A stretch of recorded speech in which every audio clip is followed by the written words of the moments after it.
इस वीडियो में मैं आपको पैराग्राफ ट्रांसलेशन बताने वाला हूं। इसमें बहुत सारे आपको नए नए वर्ड मीनिंग सीखने को मिलेंगे। अगर आप नए हैं तो चैनल को सब्सक्राइब कर लें। तो चलिए वीडियो को शुरू करते हैं। Public Roth is paving the way for moments changes in Sri Lanka. Public Roth, इसको रोथ पढ़ेंगे, रैथ नहीं पढ़ेंगे। इसका मतलब होता है गुस्सा। पब्लिक मतलब लोग, रोथ मतलब गुस्सा, लोगों का गुस्सा। Is paving the way, paving the way का मतलब है आगे का रास्ता तैयार करना या फिर बड़े बदलाव की ओर लेके जाना। पब्लिक का गुस्सा बड़े बदलाव की ओर लेके जा रहा है, इसका मतलब है। और पेविंग द वे का मतलब लेके जा रहा है। कहाँ लेके जा रहा है देखते हैं। फॉर मोमेंटस, फॉर का मतलब के लिए, मोमेंटस मतलब महत्वपूर्ण, जिसको हम इम्पोर्टेंट या फिर सिग्निफिकेंट बोलते हैं। चेंजेस एक नाउन है हमारा। चेंजेस का मतलब तो पता है आपको, बदलना। इन मतलब में श्रीलंका, ये जगह का नाम है श्रीलंका। पब्लिक का गुस्सा बहुत बड़े बदलाव की ओर लेके जा रहा है। इन मतलब में श्रीलंका मतलब श्रीलंका में। तो जब आप इसकी पूरी जो एक्चुअल में हिंदी निकालेंगे तो हिंदी निकलेगी, श्रीलंका में लोगों का गुस्सा बड़े महत्वपूर्ण के बदलाव की ओर लेके जा रहा है। फोर के बाद है मोमेंटस। मोमेंटस का मतलब होता है, मैंने बता दिया आपको, महत्वपूर्ण। और लास्ट में इसमें आ रहा ओ यू एस। और जिस भी वर्ड के लास्ट में ओ यू एस आता है तो वो हमारा होता है एडजेक्टिव। ये एडजेक्टिव को पहचानने की एक ट्रिक है। आगे देखते हैं। The ongoing protests against the precipitous fall in the island nations. The ongoing मतलब जो चीज़ चल रही है, जैसे द ऑनगोइंग क्लास, जो क्लास चल रही है। द ऑनगोइंग प्रोटेस्ट, इसका मतलब जो आंदोलन चल रहे हैं। प्रोटेस्ट का मतलब आंदोलन। अगेंस्ट मतलब के विरुद्ध, किसके विरुद्ध। द प्रेसिपिटस, प्रेसिपिटस का मतलब होता है काफ़ी तेज गति से या फिर कोई चीज़ अचानक हो रही हो। और ये भी हमारा एक एडजेक्टिव है। एडजेक्टिव कैसे, लास्ट में इसमें आया ओ यू एस, और ये मैंने आपको बता दिया। फॉल मतलब होता है गिरावट आई, या गिरावट सेकंड फॉर्म है ना ये फैल की, तो ये इसका मतलब गिरावट आई है। देखते हैं किसमें। इन मतलब में द आइलैंड नेशंस, जो ये वर्ड है द आइलैंड नेशंस, ये श्रीलंका के लिए यूज हुआ है। इसका मतलब हुआ वर्तमान में जो आंदोलन चल रहे हैं उसमें काफ़ी तेज गति से गिरावट आई है।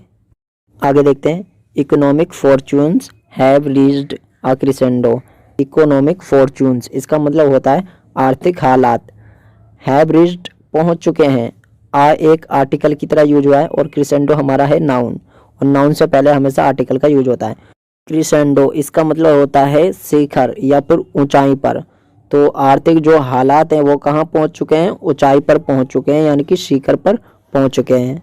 President Gotabaya Rajapaksa whose secretariat was overrun by thousands of people and his official residence occupied by boisterous protesters। President इसका मतलब तो आपको पता ही क्या होता है, राष्ट्रपति गोटाबया राजपक्ष। whose मतलब जिसका, सेक्रेटेरिएट इसका मतलब होता है सचिवालय। was overrun, overrun का मतलब है हमला बोला गया, तो ये पैसिव वॉइस में है। was जो है यहाँ पर था का मीनिंग तो देता है, लेकिन इसके बाद जो ओवररन है, ओवररन का मतलब होता है हमला बोलना, तो ये पैसिव वॉइस में बन गया। ओवररन यहाँ पर थर्ड फॉर्म की तरह यूज हुआ है।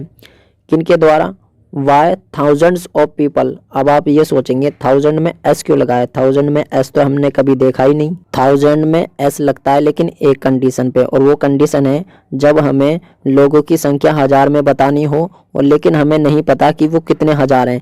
यानी कि 2000 है, 3000 है, 2000 है, 3000 है।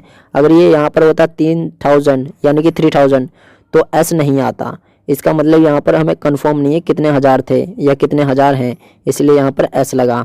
इसका मतलब क्या निकला, राष्ट्रपति गोटाबया राजपक्ष जिनके सचिवालय पर हजारों व्यक्तियों के द्वारा हमला बोला गया। हुज मतलब जिनका या जिसके, सेक्रेटेरिएट मतलब सचिवालय, वाज ओवररन हमला बोला गया, बाय किसके द्वारा, थाउजेंड्स ऑफ पीपल हजारों व्यक्तियों के द्वारा, and his official residence occupied by boisterous protesters. Boisterous का मतलब होता है बेलगाम, और प्रोटेस्टर्स का मतलब होता है जो विरोध करते हैं, विरोधकर्ता उन्हें हम बोलते हैं। ऑफिशियल रेजिडेंस इसका मतलब होता है सरकारी निवास या फिर सरकारी स्थान। ऑक्युपाइड का मतलब होता है कब्जा कर लिया। वैसे ऑक्युपाई इसका मतलब होता है कब्जा करना, तो किसके द्वारा कब्जा कर लिया गया, उनके सरकारी निवास पर बेलगाम विरोधकर्ता के द्वारा कब्जा कर लिया गया। आगे देखते हैं। And prime minister Ranil Wickremesinghe whose private residence was set ablaze have both expressed readiness to resign. अब इसका क्या मतलब हुआ, जो प्राइम मिनिस्टर हैं Ranil Wickremesinghe, whose private residence, private मतलब निजी, रेजिडेंस मतलब स्थान या जगह, उनका जो निजी स्थान था वॉज सेट एबलाज। सेट एबलाज का मतलब होता है आग लगा देना। यहाँ पर सेट आया और इसकी फर्स्ट फॉर्म सेट ही होती है, सेकंड भी सेम होती है और थर्ड भी यही होती है। तो हम ये कैसे पता करेंगे यहाँ ये कौन सी फॉर्म है। सेट से पहले देखिए वॉज आ रहा है और वॉज के बाद हमेशा या तो थर्ड फॉर्म आएगी पैसिव वॉइस में, ये पैसिव वॉइस में है, तो ये कौन सी फॉर्म है, थर्ड फॉर्म है। तो प्राइम मिनिस्टर हैं रानिल विक्रमसिंघे, उनके निजी स्थान पर आग लगा दी गई। ठीक है, हैव बोथ। अब ये हैव किसके लिए आया, हैव आया है दो जनों के लिए। कौन दो जने, एक प्राइम मिनिस्टर है रानिल विक्रमसिंघे और एक प्रेसिडेंट गोटाबया राजपक्षे, उनके लिए आया यहाँ पर हैव बोथ। वे दोनों एक्सप्रेस्ड रेडीनेस टू रिज़ाइन।